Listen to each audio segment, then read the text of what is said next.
আমি আমার মা বোনদেরকে বলবো, আপনারা নিজেদেরকে গুছিয়ে সাজিয়ে স্বামীর সামনে উপস্থাপন করেন।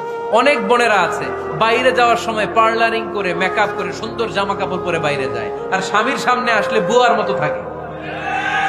আছে না নাই? স্বামীর সামনে পচা জামা, ছিঁড়া জামা, চুলের মধ্যে নাই সুগন্ধি, নিজেকে গুছিয়ে রাখে না, সামলে রাখে না, কাজের বুয়ার মতো নিজেকে উপস্থাপন করে স্বামীর সামনে। আর বাইরে গেলে মেকআপ করে পার্লারিং করে যায়। হওয়া দরকার ছিল উল্টা, বাইরে আপনি সাদা সিধা ভাবে যাবেন, বোরকা দিয়ে নিজেকে ঢেকে যাবেন। বাইরে যাওয়ার সময় কোনো নারী পারফিউম ইউজ করে যেতে পারবে না। নারীরা যত পারফিউম ইউজ করতে মনে চায় আপনার বেডরুমে, আপনার স্বামীর সামনে, ঠিক কিনা? স্বামীর সামনে পারফিউম ইউজ করেন, নিজেকে উজাড় করে সাজান স্বামীর জন্য। এই প্রতিটা সাজুগুজুতে সওয়াব আছে না নাই?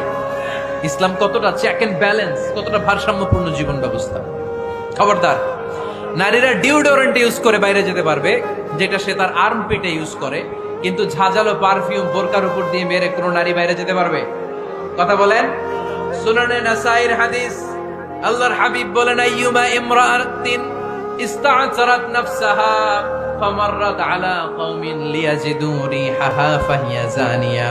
কোন নারী যদি তার জামার উপর দিয়ে পারফিউম মেখে পুরুষ লোকের দৃষ্টি আকর্ষণের জন্য ঘরের বাইরে বের হয়, যতটা পুরুষ তার চেহারার দিকে লোলুপ দৃষ্টি নিয়ে তাকাবে, ততটা পুরুষের সাথে জিনার গুনাহ ওই মহিলার আমলনামায় তুলে দিবে কে? পারফিউম মেখে যদি কোনো নারী বের হয় এই উদ্দেশ্যে যে ছেলেরা আমাদের প্রতি আকৃষ্ট হবে, যতটা ছেলে তার দিকে তাকাবে, প্রত্যেকটা ছেলের সাথে জিনার গুনাহ আল্লাহ তাআলা এমনি তার আমলনামায় তুলে দিবে। নাউজুবিল্লাহ পড়েন। এজন্য খবরদার, নিজেকে সাজিয়ে গুজিয়ে স্বামীর সামনে উপস্থাপন করুন, সাজিয়ে গুজিয়ে। অনেক স্ত্রীরা আছে ড্রাইভারের সাথে কথা বলার সময় মিষ্টি হাসি দিয়ে কথা বলে। বাজারে শপিং করতে গেলে আসসালামু আলাইকুম ভাই, কেমন আছেন? কি সুন্দর আসসালামু আলাইকুম। স্বামীর সামনে আসলে আর এই মিষ্টি কথাটা নাই। আসলে নাই। বাইরে তোমার চিকন গলায় কিসের আসসালামু আলাইকুম? হ্যাঁ না, বাইরে আপনি আসসালামু আলাইকুম দিতে যাবেন না, ঝটপট করে কর্কশ ভাষায় কথা বলে শেষ। কেউ ফোন দিয়েছে, হ্যালো কে? স্বামীকে চায়, উনি বাসায় নাই, কাট।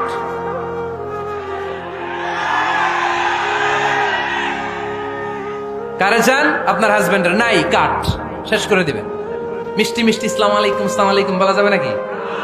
খবরদার, খবরদার। বাজার করতে গেলে কি মিষ্টি হাসি, দোকানে গেলে কি মিষ্টি আলাপ, ড্রাইভারের সাথে কি সুন্দর কথা, সিএনজি ওয়ালার সাথে কি সুন্দর আলাপ, আর ঘরে আসলে এই চেহারাটারে এরকম করে রাখে। আসলে নাই? ঘরে আসলেই স্বামীর সাথে খিটখিটে মেজাজ, না, উল্টো করে ফেলছেন আপনি। বরং স্বামী ছাড়া অন্যদের সাথে কথা শর্টকাটে সারবেন, যাতে কোনো ফিতনা চলে না আসে। চিল্লায় বলেন ঠিক কিনা? আর নিজেকে স্বামীর জন্য উজাড় করে সাজান, পার্লারিং করেন, বিউটিফিকেশন করেন, মেকআপ করেন, বেডরুমে পারফিউম মাখেন, নিজেকে উজাড় করে স্বামীর জন্য সাজান। সওয়াব দিয়ে আপনার আমলনামাটারে পূর্ণ করে দিবে কে?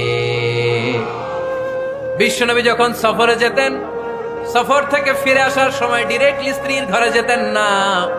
বিশ্বনবী একজনকে ঘরে পাঠিয়ে দিতেন, মদিনার উপকণ্ঠে কিছু সময় অপেক্ষা করতেন, আর বলতেন আজকে আমি আয়েশার ঘরে যাব। আয়েশারে যে বলো আমি এসেছি, কয়েক ঘন্টা পরে আয়েশার ঘরে আমি ঢুকবো। সুবহানাল্লাহ পড়েন। স্ত্রীকে সময় দিতেন, কারণ স্ত্রী হয়তো কাজ করে, ঘর গুছায়, ঘেমে থাকতে পারে, তাকে নিজেকে গুছানোর জন্য সময়ের দরকার আছে না নাই?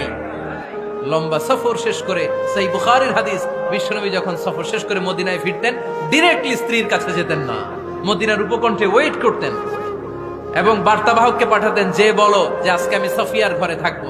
সফিয়াকে সময় দিতেন 2-1 ঘন্টা, যাতে নিজেকে সাজিয়ে নিতে পারে। সুবহানাল্লাহ পড়ো। এজন্য প্রতিটা স্ত্রীর উচিত, আমার মা বোনেরা যারা আপনার মহিলা প্যান্ডেল থেকে শুনছেন, নিজেকে উজাড় করে স্বামীর জন্য সাজান। আপনার সাজুগুজু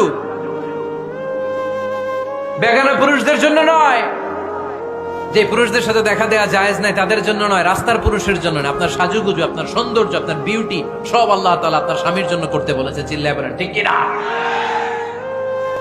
10 নাম্বার দায়িত্ব, স্বামীর ক্যাপাসিটির বাইরে না যাওয়া। আপনি জানেন স্বামীর বেতন হলো 20,000, আপনি এসে বলা শুরু করছেন, পাশের ঘরের ভাবিরে দেখলাম 25,000 টাকা দামের জামদানি শাড়ি কিনছে, আমারও একটা দিবা।